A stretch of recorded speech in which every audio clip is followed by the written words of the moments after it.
출근길의 뉴스파이팅 배승입니다. 3부 시작합니다.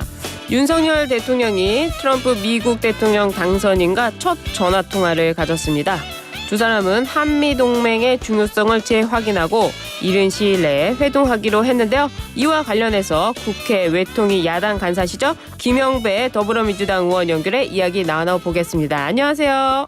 네, 안녕하세요. 김영배입니다. 네, 먼저 국내 뉴스부터 좀 여쭤보겠습니다. 네네. 윤 대통령이 어제 쇄신에 쇄신을 거듭하겠다라고 하면서 고개 숙여 사과를 했습니다. 국정 쇄신 어떻게 보셨습니까?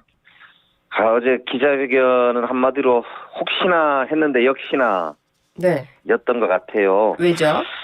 사실 어제 기자회견을 왜 했는지 모르는 기자회견 아니었나 싶은데요. 사실 김건희 여사 관련된 각종 의혹이나 아니면 명태균 씨와 관련해서 공천 개입을 대통령이 직접 한 거 아니냐 예. 등의 각종 의혹에 대해서 사과하고 재발 방지 그리고 특검을 수용할 거냐라고 하는 게 아주 핵심적인 국민들의 관심이었던 것 같은데요. 네. 모두 다 비껴나가고 정말 좀 맹탕 회견 아니었나.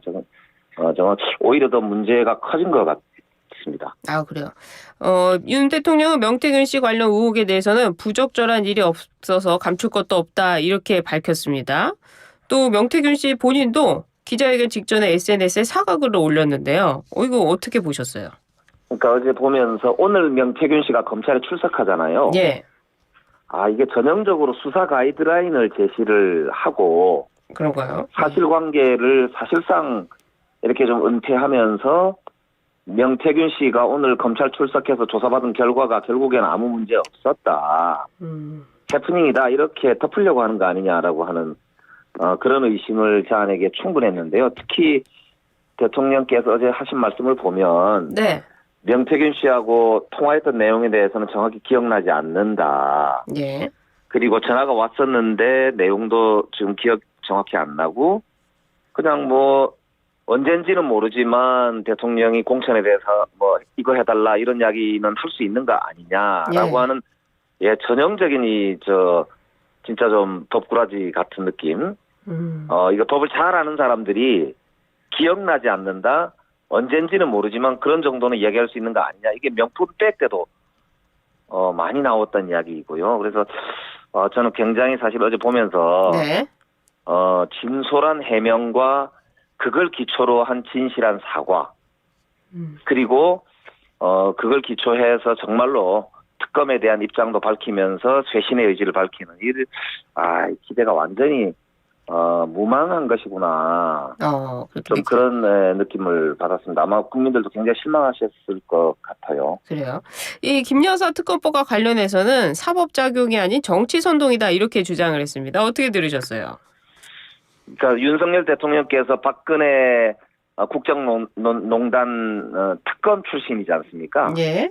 그럼 본인이 속하셨던 그 특검은 헌법 위배가 아니고 본인이 그걸로 사실 유명해진 거고 정의로운 검사 이미지를 이렇게 얻으신 건데요.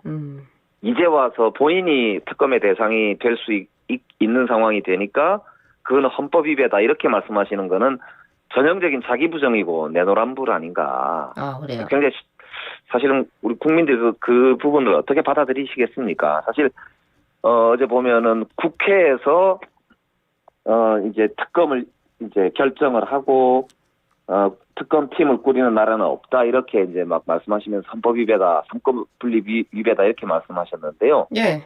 법이 국회에서 통과되지 그러면은 어디에서 통과가 됩니까? 내용의 의미를 말하는 대통령 거죠. 관련된 특검법도 결국 국회가 통과된 거였지 않습니까? 그러나 내용의 부분에 말씀하시는 거 아닐까요? 모든 법은 국회에서 통과되지만 헌법재판소 가서 위헌 판결 받는 그런 법도 있는 거 아니겠습니까? 예, 그렇습니다. 그러니까 아직 이제 국회가 2번 통과가 됐습니다만 본인이 이제 거부권을 계속 행사하신 거잖아요. 예. 그러니까 국회가 통과시키는 그 법률이 삼권 분립에 위배된다라고 말씀을 하시는 것 자체가 사실은 본인이 거부권 행사하는 것도 그렇게 되면은 사실 정당성이 없는 거거든요. 그러니까 이게 국민들 정서나 현재 이 기자회견 하신 이제 그 취지가 완전히 무색해지는 말씀이거든요. 사실 그래요. 뭐 예. 김건희 여사도 기자회견 준비하면서 제대로 사과를 좀 해라 이렇게 말씀하셨다는데 사과나 아니면은 진실한 해명 이거는 온데간데 없고 자기 변명이나 오히려 야당을 이렇게 공격하는 그런 적반하장의 모습을 보이시는 거 굉장히 사실은 우리 국민들께서 글쎄 어떻게 보셨을 것 같습니까? 저는 오늘 아침에 언론 제목들도 보면 하나같이 네. 보수 진보 가리지 않고 실망스럽다는 그래요. 그런 이제 언론 기사들이 많이 났던데요. 김건희 여사 관련해 가지고는요. 이 제2부속실을 정식으로 출범했다고 밝혔고요. 또 김 여사의 대외 활동과 관련해서는 외교상 필요한 것을 빼고는 중단하겠다. 이렇게까지 이야기를 했습니다. 이게 의견 주신다면요. 네, 이제 제2부속실은 뭐 만시지탄이지만 지금부터 설치하시는 거는 뭐 좋다고 생각합니다. 예. 다만 지금까지 그러면은 제기된 의혹은 어떻게 할 거냐. 예. 는 거가 남아 있는 거거든요. 그게 이제 그러니까 특검을 하든 아니면 진실을 밝히든 본인이 나와서 솔직하게 해명을 하시든 예. 이런 조치가 필요한 것인데요. 그 부분에 대해서는 이런 방구 없으셨지 않습니까? 그리고 한동훈 대표가 계속 이제 주장을 하고 있는 이제 대책 중에 향후의 대책입니다만 특별감찰관 임명에 대해서도 대통령께서 어제 전혀 언급을 안 하셨거든요. 예. 그러니까 이제 실제로 진실을 규명할 수 있는 제도적 장치인 특별감찰관의 설치 문제에 대한 대답도 없고 이제까지 제기된 모든 의혹에 대해서는 그냥 아이고 뭐 문제 없습니다 이런 정도 제 아내가 순진해서 그렇지요라고 하는 정도 말씀으로 그냥 덮고 넘어가려고 하시는 태도가 저는 이제 오히려 화를 키우지 않을까. 그래서 오히려 특검에 대한 국민적 요구는 더욱 높아질 수밖에 없고, 예. 오히려 화를 키우시고 있지 않는가 싶습니다. 앞으로 활동을 안 한다고 하시는데요. 이런 부분들은 긍정적으로 평가할 수 있는 부분 아니겠습니까? 뭐 향후에는 이제 어떤 이제 그 일을 하실지 두고 봐야 되겠지만 뭐 활동을 안 하시겠다고 하면 또 그런 대로 네. 향후에는 지켜볼 일입니다. 그런데 그래요. 제기된 문제 의혹들은 지금까지 발생한 일에 대해서를 그냥 덮고 넘어갈 수는 없는 거지 않습니까? 왜냐하면은 공적으로 발생한 여러 가지 국정농단과 관련된 의혹 제기가 있는 상태니까요. 그 부분에 대해서는 규명을 하고 넘어가는 것이 예. 지금 국민적 요구다. 이런 말씀을 거듭 드리고 싶습니다. 이거 피해갈 수 없지 않을까. 네, 뭐 단정할 수는 생각합니다. 없지만 국정농단 의혹이라고 말씀을 하시네요. 알겠습니다. 외통이시니까요. 저희가 이제 미국 대선 여쭤봐야 될 것 같은데요. 네네. 예, 윤 대통령은 트럼프 당선인과 통화하고 이른 시일 내에 회동하기로 했습니다. 트럼프 당선인은 윤 대통령에게 빨리 만나고 싶다 이렇게 말한 것으로 전해졌는데요. 앞으로의 한미 관계 좀 달라질까요? 지금 사실 트럼프 대통령이 압승에 가까운 승리를 하게 되면서 전 세계가 사실 굉장히 놀라고 있는 상황 아닙니까? 예. 그런 상황에서 우리 윤석열 정부가 그동안 표방했던 가치 외교, 동맹 외교, 진영 외교 이런 부분을 전면 수정할 수밖에 없는 상황 아니냐 예. 싶고요. 그런 면에서는 이제까지 이제 지금 국익 외교를 하라라고 하는 우리 민주당과 국민들의 그런 이제 비판과 요구에 대해서 이제 윤석열 대통령께서 좀 깊이 들여다보셔야 된다 이런 말씀드리고 싶고요. 예. 특별히 한미 지금 간의 갈등 현안으로 부상할 수 있다고 볼 수 있는 그 분담금 문제라든지 아니면은 FTA 재협상의 가능성이라든지 예. 또 뭐 반도체법이라든지 혹은 IRA법 관련된 전기자동차 보조금 문제라든지 이런 우리 민감한 국익 경제 현안들에 대해서 깊이 살펴볼 필요가 있는데요. 그런 면에서 보면은 저는 이제 우리 정부가 지금부터라도 이 외교 노선에 대해서 전면적으로 수정하면서 이 소위 외교 라인을 전면적으로 좀 교체해서 새로운 진영으로 재편해서 준비할 필요도 있지 않느냐 그런 이제 점을 한번 짚어드리고 싶습니다. 외교 라인의 교체도 필요하다 이 말씀이시군요. 아무래도 바이든 정부의 노선을 이제 함께 해왔던 그런 진영이기 때문에 우리가 한미동맹이 중요하다고 하는 만큼 한미동맹의 아주 핵심 축인 트럼프 대통령과 트럼프 대통령의 참모들이 임명이 되게 되면 그 라인과 함께 일을 해야 되기 때문에요. 인적 쇄신의 필요성도 제기된 만큼 외교 안보라인, 특별히 대통령실에 있는 그 문제가 됐던 김태호 차장을 비롯해서 외교 안보라인은 전면 쇄신하는 게 지금은 예. 가장 필요한 일 중에 하나가 아닌가 그 말씀을 드리고 싶습니다. 아, 그렇군요. 근데 일각에서는 트럼프 당선인이 굉장히 그 센 캐릭터 그리고 강한 리더십을 가진 이런 정상과는 케미가 잘 맞다. 이런 의미에서 윤 대통령과 케미가 맞을 것이다라는 분석도 있거든요. 전문가들의 분석도 있는데 의원님 보시기에는 어떠세요? 어제 윤석열 대통령이 스스로 트럼프 대통령과는 케미가 잘 맞겠다 이렇게 평가를 하신 모습을 봤는데요. 네. 미국에서는 정반대되는 견해가 많거든요. 어제 외국 기자도 그렇게 물어보던데요. 네. 트럼프 대통령은 검사를 매우 싫어한다. 이렇게 얘기를 했는데 그게 해리스 후보가 검사 출신이지 않습니까? 네. 거기다가 트럼프 대통령이 민주당 정부에 의해서 4개 정도의 혐의로 지금 기소가 돼서 재판을 받고 있었던 와중에 대통령이 당선된 것이거든요. 네.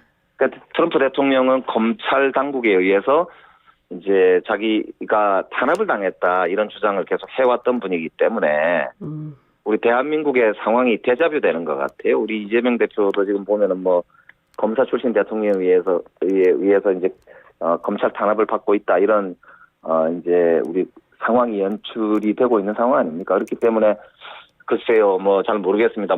트럼프 대통령과 윤 대통령의 케미가 맞으면 참 좋겠지만 예. 일반적인 미국의 어떤 그 언론의 보도나 주변의 전문가들의 말씀에 의하면 정반대가 될 것 같아서 굉장히 우려스럽습니다. 그래요. 트럼프 대통령이 이 조선업을 언급하면서 우리 도움이 필요하다고 했습니다. 한미 경제 협력이 더 강화될까요?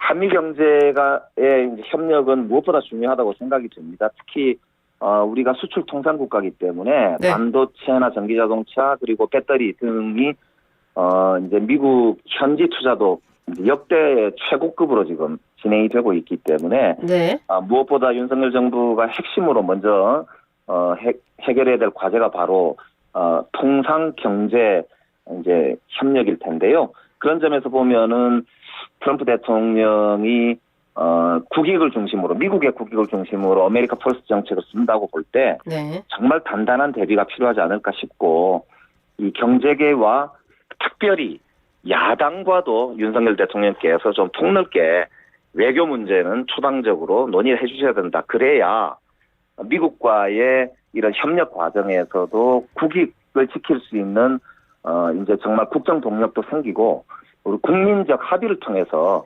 미국과의 장기적인 협력을 강화해 나갈 수 있지 않을까 이런 점에서 야당과 협력을 통해서 외교 노선을 정비하고 트럼프 대통령과의 협상에 나서는 그런 단단한 준비를 주문드리고 싶습니다. 트럼프 2기에서는 집권 1기 때 추진하던 미국 우선주의 정책을 더 강하게 밀어붙일 것으로 보이는데요. 말씀하신 야당과의 협력은 뭐가 필요한 겁니까? 우선 이제 아무래도 이 한미 지금 그 주둔비 그 분담금 문제 처리만 하더라도 올해 지금 당장 지금 처리하는 게 좋을지. 왜냐하면 트럼프 대통령은 캠페인 내내 한국이 머니머신이기 때문에 이제 주한미군의 주둔비를 10배 정도 인상할 수도 있다. 이런 이제 주장을 이제 거침없이 하셨었잖아요. 그렇죠. 그렇기 때문에 지금 이제 바이든 정부에서 이 서명을 해가지고 그 분담금 안을 올해 국회에서 올해 안으로 통과시켜 달라고 지금 요청이 와 있는 상태거든요. 이것을 지금 처리하는 게 좋을지 아니면은 트럼프 대통령의 요구사항을 본 다음에 나중에 처리하는 게 좋을지에 대한 전략적 판단도 사실은 함께 이렇게 해나가는 게 저는 국익을 위해서 매우 기묘한 상황이라고 보이고요. 또 더불어서 아까 말씀드린 대로 한미 군사훈련 관련된 전략 자산 이런 게 미국 측에서 전개될 때 거기에 대한 분담금 요구, 비용 청구 이런 것들이 날라올 가능성이 높단 말입니다. 그리고 아까 반도체나 아니면은 전기자동차 같은 경우도 미국 내에서 이 법을 어떻게 처리하느냐에 따라서 우리 기업이 결정적인 침해를 받기 때문에 여야가 힘을 합쳐서 이제 외교에 나서야만 제가 볼 때는 이 문제도 그나마 효과적으로 대응할 수 있다 이런 판단이 들거든요. 그렇기 때문에 절체절명의 그런 이제 저는 전환의 상황에 와 있기 때문에 이 전환적 상황일수록 저는 여야가 힘을 합칠 수 있도록 리더십을 발휘하는 게 매우 중요하다 이런 차원에서 말씀을 드리는 것입니다. 그래서 윤석열 대통령이 이럴 때는 바로 야당 대표를 초청을 해서 상황 변화에 대해서 점검을 하고 정부가 가지고 있는 정보와 판단을 야당 대표와 공유하면서 협력을 요청하고 그걸 기초로 이게 외교에 나서는 게 저는 국민들과의 어떤 소통을 강화하는 차원도 되고 국익을 위한 아주 최소한의 기초 그런을 만드는 거다 이렇게 말씀을 드리는 거죠. 예, 뭐 야당에서도 전향적으로 협조할 수도 있는 거 아니겠습니까? 당연히 국익을 위해서 국익을 하는 위해서. 이제 일이라면 대통령이 야당을 이렇게 초청해서 논의하자고 하는 걸 거부할 이유가 없는 알겠습니다. 것이죠. 그렇기 때문에 이런 부분은 대통령께서 리더십을 발휘하실 필요가 있다 이런 조언을 드리고 싶고요. 국민과의 소통을 강화하는 첫 단계가 바로 야당과의 그런 이제 대화 이게 시작된다 이렇게 말씀을 드리고 저희 질문이 싶습니다. 좀 뒤에 있어가지고요. 트럼프 대통령이 우크라이나 전쟁을 조기에 끝낸다, 24시간 안에 끝낸다 했는데요. 우리나라 무기 지원 여부 어떻게 해야 될까요? 지금은 그걸 바로 판단할 수 있는 상황이 전혀 아니라고 생각이 됩니다. 지금 트럼프 대통령이 러시아와 우크라이나 전쟁에 대한 입장을 정하긴 하겠지만요. 1월 20일 날 취임하기 전까지는 미국 정치의 전통은 원 프레지던트입니다. 바이든 대통령이 1월 20일까지는 대통령이거든요. 그렇기 때문에 저는 조금 시간을 가지고 판단할 필요가 있다는 점에서 섣부른 판단을 하면 절대로 안 된다. 이 말씀을 꼭 드리고 싶고요. 살상무기 지원은 까딱 잘못하면은 치명적인 우리 국익에 침해를 줄 가능성도 있고 트럼프 대통령과 긴밀한 협의를 통해서 이거는 첫 발을 떼는 게 좋겠다. 알겠습니다. 그렇게 판단이 됩니다. 야당 소식 좀 여쭤보겠습니다. 지금 이재명 대표가 15일이면 1심 선고를 앞두고 있는데요. 생중계의 필요성이 점점 강조되고 있습니다. 의원님, 생중계를 검토해 볼 수도 있다고 하신 것 같은데요. 어떻습니까?